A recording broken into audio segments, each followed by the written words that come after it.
तर या संदर्भात प्रतिनिधी वर्षा नलवडे या पंढरपुरातनं आपल्या सोबत आहेत। भक्तीचा सागर या ठिकाणी चंद्रभागे तीरी उसळलेला आहे। वर्षा, चंद्रभागे तीरावरचं वातावरण सांगा। आज सोनियाचा दिनू, वर्ष अमृताचा घनू। आज पंढरपुरातील आणि संपूर्ण वारकऱ्यांसाठी आज दिवाळीचा सण असल्यासारखा दिवस आहे खरं तर, कारण वारकऱ्यांसाठी पंढरपूरमध्ये आज विठुरायाचं त्यांना दर्शन घेता येणार आहे। हे सगळेच वारकरी चंद्रभागेतून स्नान करून सध्या शिखर दर्शनासाठी निघाले आहेत। आपण काही आजोबांच्या प्रतिक्रिया जाणून घेऊयात। आजोबा, किती वर्षांपासून येत आहे? काय तुम्हीच बोला। 10 वर्ष आमची खानदानी वारी पहिल्यापासून। कसं वाटतंय, तुम्ही आता चंद्रभागेत स्नान केलंय आणि आता निघाला आहे शिखर दर्शनाला? प्रत्यक्षात पांडुरंग बघितल्यासारखंच वाटतंय, भेटल्यासारखं वाटतंय। माऊली, काय वाटतंय तुम्हाला? समाधान वाटतंय आमच्या।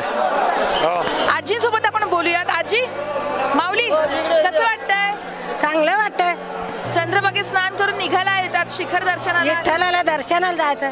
किती वेळ झालं दर्शनात उभा आहे, दर्शन रांगेत? तास 2 तास। 2 तास? तर वारकरी मोठ्या संख्येने या ठिकाणी आले आहेत। लाखो वारकरी इथे आले आहेत। अजून काही वारकऱ्यांसोबत संवाद साधण्याचा प्रयत्न करूयात। माऊली, कधीपासून येत आहे वारीसाठी? 2 वर्ष। 2 वर्ष। कसं वाटतंय? आता अवघ्या काही क्षणांवर आले दर्शन आणि आता काय भावना आहेत नेमक्या? आनंदच होतोय सगळा।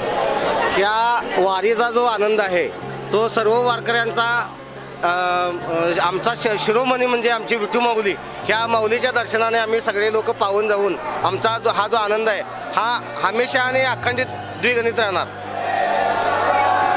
तर हा आनंद द्विगुणित राहणार आणि जन्मोजन्मी आम्हाला अशीच वारी करण्याची विठुरायानं परवानगी द्यावी। विठुरायानं हे संपूर्ण भाग्य आमच्या नशिबी लिहावं अशी प्रार्थना आणि अर्थातच भावना हे सगळेच वारकरी व्यक्त करत आहेत। धन्यवाद या संपूर्ण माहितीसाठी।